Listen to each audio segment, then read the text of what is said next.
Anytime you have spliced wires, they need to be housed safely in an enclosed box with a cover. That's where a junction box comes in. They're easy to install, protect you from dangerous shock, and prevent house fires. I'll be mounting it in the middle, making sure there's enough slack to allow for 6 inches of the spliced cable to go into the box. Next, I'll use a hammer to hammer it into place. And now it's time to feed the spliced cables into the junction box. Depending on the type of junction box you have, you may need to clamp them in place. Mine already has pre-clamps installed. I'll do the same on the bottom now. All right, the junction box is mounted. It's time to clean up the wires and put the cover on. I'll start by using a cable ripper to remove this jacket from the cable. Now it's time for me to match all the wires, matching by color. So, black will go with black, which are my hot wires.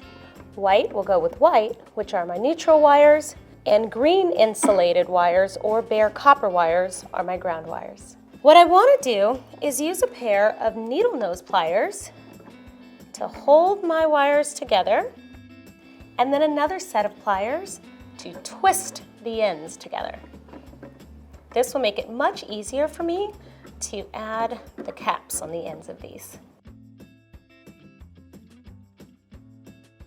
All my wires are matched up now. Next, I'm going to add a wire nut to each connection. I'm just adding it to the end and twisting it to the right, securing it tightly. Once it's pretty tight, I'll just tug on it to make sure it's secure.